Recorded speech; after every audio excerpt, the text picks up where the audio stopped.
episode 2 of the Stealth Camper conversion. On episode 1, it was just kind of like a general introduction into what I'm doing. So for episode 2, we're going to start prepping it and getting ready to take the walls down and add insulation. So as you can see, this is a completely open trail, nothing inside. It was previously used for construction. I'm pretty sure he was a panel. So there's a lot of stuff in here when I bought it. And the goal is to try to make it look pretty while still being functional as possible. I always see people get so caught up in making like a overly aesthetic conversion, but for the outdoorsmen, we always have a bunch of equipment, toys, and stuff to haul. So half of this is going to be for living, the other half is going to be for hauling toys.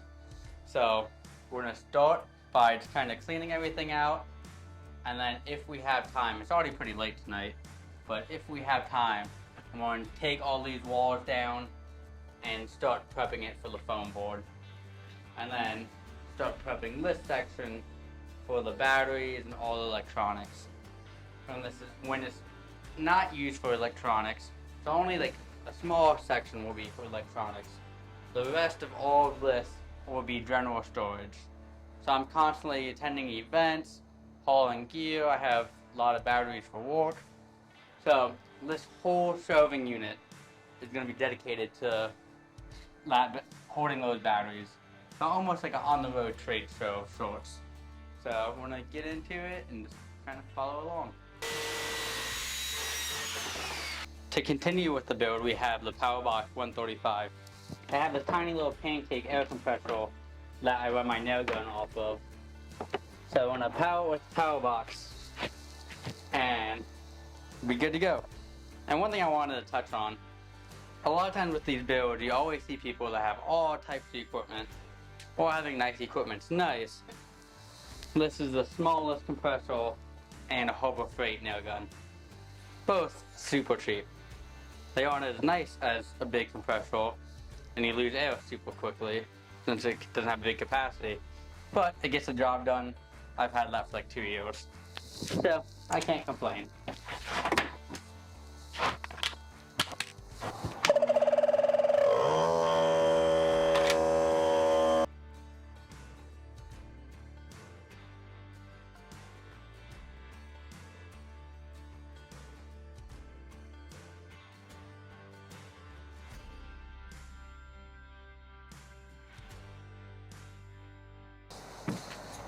So once again, make sure you have your safety glasses on. You know, what I'm doing is, since this board's so thin, I'm just going to use 2 pieces and double back it. Because this board is cheap in the scrap pile, and while I want to make this nice, I'm also trying to do it on a budget.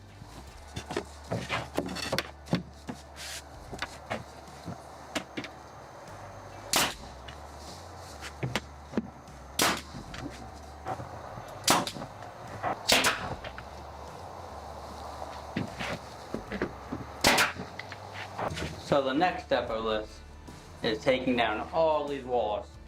I have 6 panels over here, and then a few up front, and then we'll do the, I don't have any panels on the roof, but I'm going to add insulation and then add panels all the way across. So first step is starting to get these down, and since I'm slightly vertically challenged, I have a ladder to help.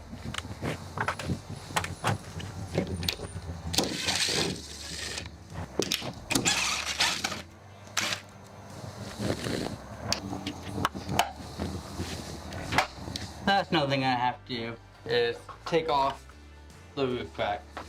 If it was a nice roof rack, I would probably want to keep it, but it's just 2x4s. And honestly, this trailer is so big, I'm not getting on top of the roof.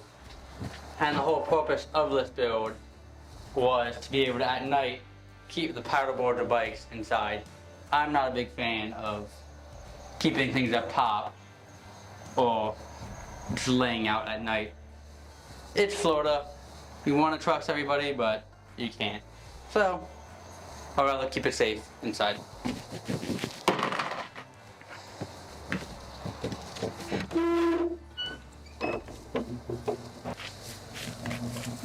So it's day 2 of ripping out the walls and putting the insulation in. Last night we had a little bit of a late wrap up, so today we're gonna finish where we ended. So the goal today is to get all of these wood panels down and get the floor up. That way we can add the insulation foam board. Up, sit, sit. This is Duke. He's my duck dog, as you can see. He's very driven. And what? So right now I'm getting the siding, and then once we get the floors laid, I'll probably end up replacing this with like little nitro molding. Now we're moving.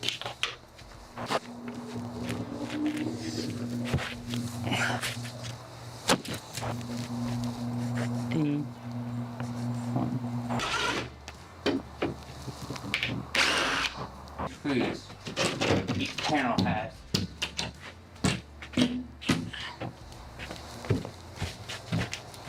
It makes sense, but it's a pain to take out.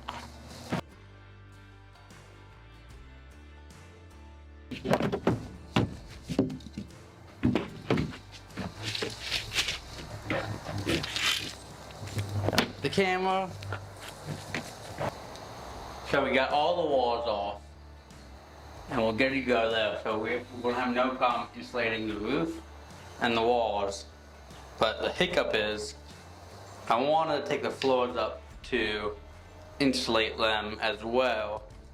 But when he had this prior to me, he epoxied over it, and the screws just rusted. So I just don't think that these screws of this floor coming up easy. So for the sake of time and just not digging a hole that's too deep to get out of, I'm probably gonna forego insulating the floors. So we should be fine with at least 3 sides of it covered. We got everything down, so the next thing I wanted to do while I had the walls down was to pre-wire some items. So my game plan is to do 2 lights on the outside on that side, 2 lights on the outside on this side, and then 1 light in the back. So I'm gonna pre-wire all the 12 volt and mount the lights on the outside, which I'm doing right now. And then additionally, I'm gonna pre-wire some 12 volt items from the front where the battery's gonna be at to the back, just so that way I don't have to do it. And I'm also gonna pre-wire 1 AC wire as well, which is 14 to Romex from the front to the back, because this is where the quote unquote the sink is gonna be, and then I'm gonna have the refrigerator. So I don't really need too many plugs in here. I may do 2 more plugs. And I'm kind of thinking this through as I'm doing it, because a lot of this is done on the fly. Because ultimately the powder boards are going to be living right here, but I may do some type of drop down bench per se that I could use as a staining desk. But we'll see. So most likely I'll probably have 2 plugs here as well. So now I'm mounting the outside lights. And these are typical RV down lights that I just got off Amazon in a 2-pack for like 20 bucks. Simple 12 volt. Surprisingly pretty bright for how cheap they are. But for what I'm doing, we also don't really need it to be like extremely bright. So I already pre-drilled the hole. All I gotta do is put the wires through it. And these lights are cool since they come with like a 3M backing. So for mounting wise, Makes it super easy. And then you just put the lock washers on the inside, and you're good to go.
So it's like day 3 of episode 2. We were originally going to just take the wall down, put the insulation up, but then I realized that the camper had no wiring at all. So I had to completely do all the wiring and plan it out for the inside and outside of the trailer before we put the walls up. So if you follow us around to this side, we did 2 lights on here, and then on the other side we have the matching 2 lights. Then if you come around this way, we have another, just 1 single light, which is bigger, and then we have 2 spotlights up top. So this is going to give us pretty much 270 degrees of coverage of lighting. I don't really have the front lighted because you don't really need it. And then if you come inside, so you can see I have the full wiring harness made on both sides. And again, this trailer had absolutely nothing in it. So I had to kind of plan out what I wanted for my 12 volt power as well as for my 120 volt AC power. So with this wiring harness running along the driver's side, you can see 2 pieces of 14-2 Romex, which is going to be my plugs. So this is where the little kitchen islands are going to go.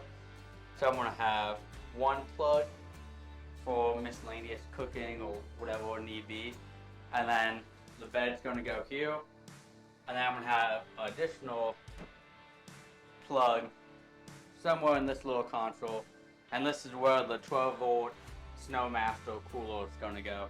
So that's a completely 12 volt cooler, but I want to have 1 AC plug on this side as well. And then going back to this side, I have 1 wire pre-ran where I can put 12 volt power for the island, which is going to power a few USB plugs as well as water pump for the kitchen and shower. Next, after we do the wall insulation, we're going to insulate the roof. And then after we're done insulating the roof, we're not going to put the finishing board on it yet because we have 2 solar blasters and 1 slant blaster from solarblaster.com that they gave us for this build. And what the solar blasters do is pretty much like a refraction system. It's almost like a skylight for a house, but for the trailer. That is going to give us a lot of natural lighting for the trailer during the day where you don't have to use power. Well, we're going to have a lot of power. I want to be as conservative as possible, so any ways to utilize renewable energy is just icing on the cake. Solar Blasters also gave us a slant blaster, which is a fully solar powered ventilation fan that's originally designed for roofs of houses, but we're going to use this in this trailer because when the trailer just sitting here baking in the sun, we want it to be ventilating, but we don't want to always be having to pull from the power bank. So as long as the sun lights out, the trailer is going to be getting fresh air in it. And when we have the AC going, we can just go up top, cover it, so that way you're not pumping in cold air and then pumping it right back out. And that goes to the next point of, we're super excited to get the Dometic RTX 2000 AC for this, and that's sponsored by Rack Up Go, and they were very generous to wanted to be a part of this process. So we're probably putting the AC just smack dab in the middle of the trailer, so that way it gets very even coverage. And then we're gonna put one solo blaster on the back, and then one solo blaster in the front, as well as a slant blaster ventilation fan will be going in the front as well, because one main part of this build is this whole area is going to be left open for storage as well as these shelves, because while we want this to have living corridors, we want it to be able to hold everything. So I want all that fresh ventilation to be focused around this area to make sure it keeps everything in here that's stored in here nice and fresh and all that fun stuff. So next step is putting up the insulation, and then on to episode 3.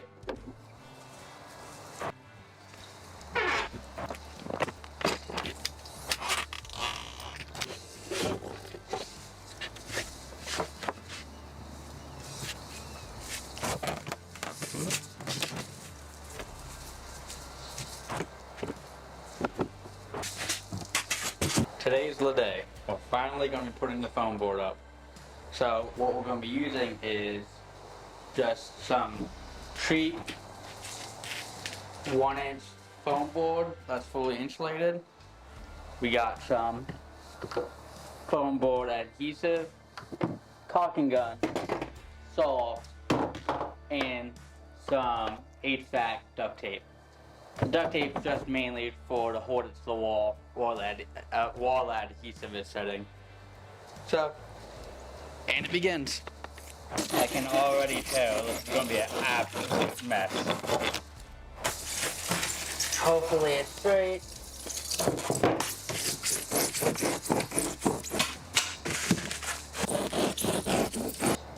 So, with this being cheaper insulation, it only has an R value of 3.9, which isn't great, but it's better than raw aluminum, so take what you can get, because you could get the nicer stuff, but that may add 2 or 3x to the overall budget of just the insulation alone. So the nicer insulation is $30 for a 4x8, and it goes up from there, while this is only $15.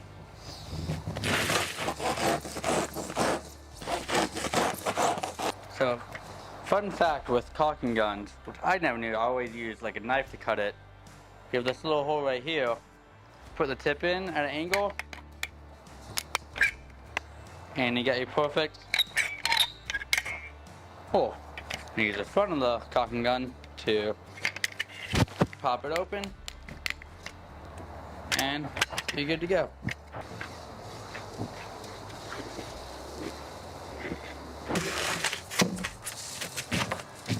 So I think the lesson I learned here is I tried making a template and I put way too much faith in each channel being the same size.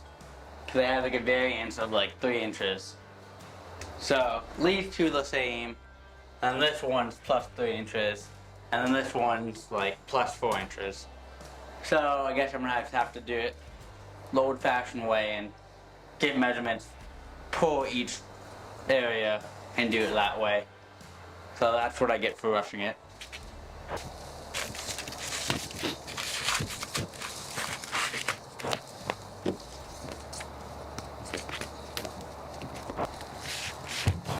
.22.5 foot.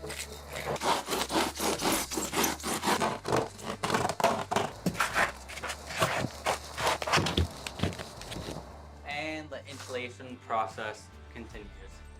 This is taking way more time than I expected it to. Granted, I'm also not working long periods of time. I'm only doing hour, 2-3 hours here, 2-3 hours there.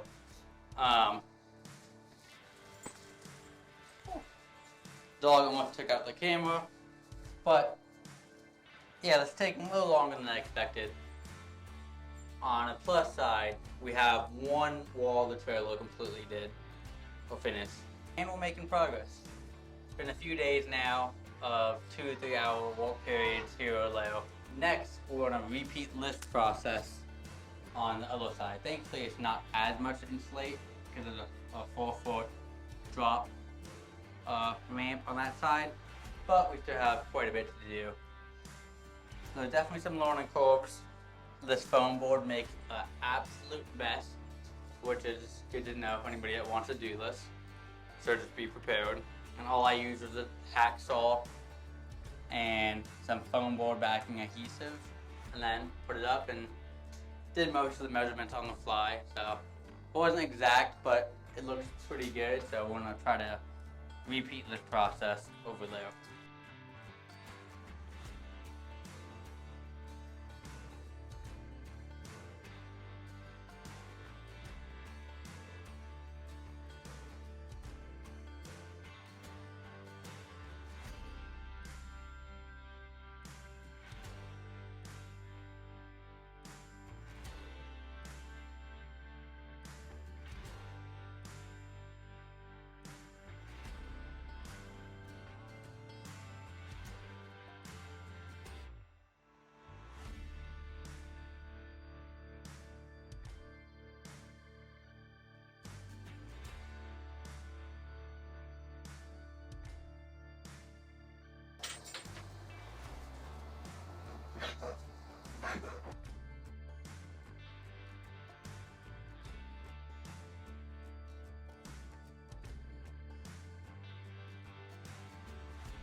So now you can see this side is completely finished.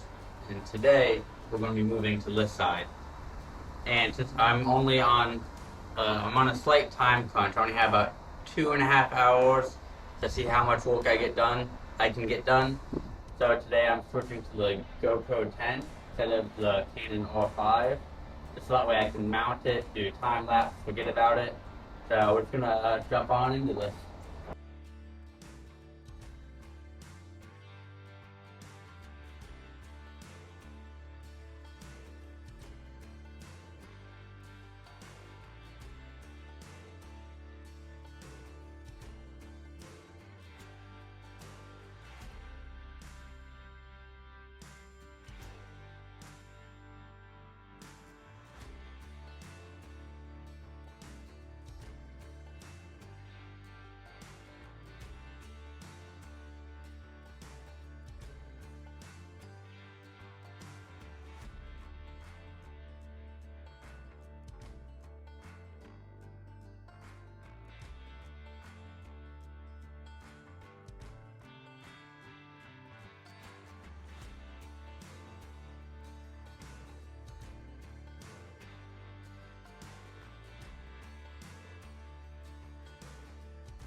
Now that we have all the wall insulation up, the next step is putting up the wood panels as well as painting them.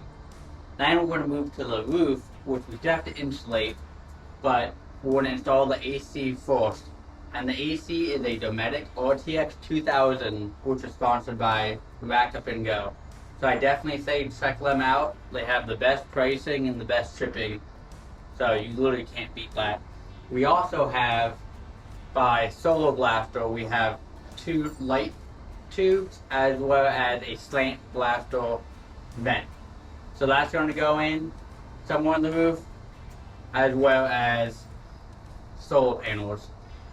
So the overall layout of the AC and the ventilation and solar tubes will be really dependent upon which solar panels I go with and how I have them organized and the amount that I have. Because with a big electrical bill like this, the amount of solar is really important as well. Because the Dometic RTX 2000 can pull from 19 amps in eco mode all the way up to 59 amps. and that's not factoring in your lights, fans, accessories, anything else. So even with a big power bank, you will be pulling a lot of power from that throughout the night or whenever you're running all the appliances. So with the solar, that's going to help replenish that throughout the day to kind of extend your range while being off grid. So that's for a later episode. But we're happy you got the installation up. Next up's the roof.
This is a brand new sprayer, so this is going to be a force.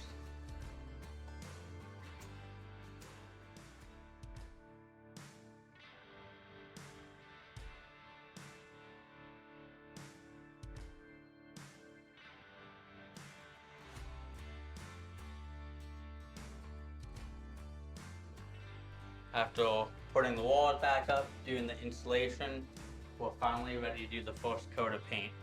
So what we're using today is a Powerbox 135 by Dakota Lithium, a 1500 watt inverter, a Wagner paint sprayer, and just standard flat exterior white paint.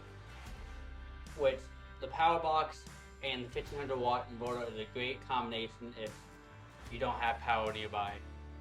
I could run an extension cord, but my nearest plug is like 100 feet away, so this is a great solution for portable power on a job site. So we're just gonna get into it. This is my first time using a paint sprayer, so bear with me as I kind of get my bearings, and fingers crossed it turns out good. Since it's getting dark, I decided to throw in a walk light as well.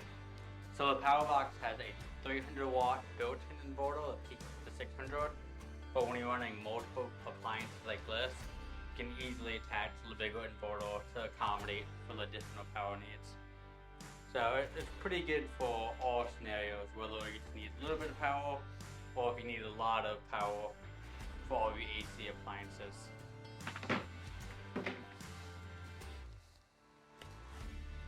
Wish me luck, since I've never done this before. So kind of just winging it.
She is doing without making an absolute mess. The one nice thing about this paint gun is it comes with two different size jugs, the big one and the small one. And I will say after using this for the past 30 minutes, it does get a little heavy. It gets a little heavier on this week, but it is nice having that option to have the smaller one for smaller projects.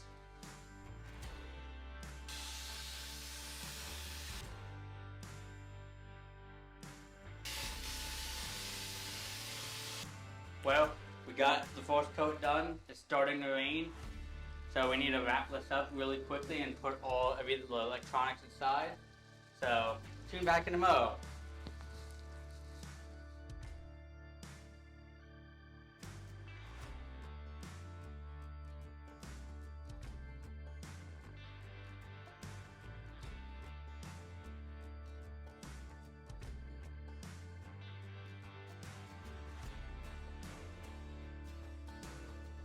At last, we were finally done with episode 2.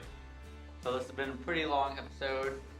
We took everything out, took the wall down, added insulation, added the wiring harnesses for all the outside lights, pre-wired the walls, pre-wired the back where the batteries are going to go.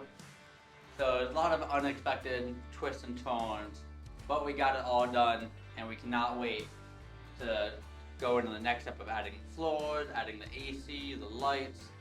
Now it's going to start really taking shape. So make sure you tune in to the next episode and continue to follow us along as we convert this trailer into a stealth camper. Thank you.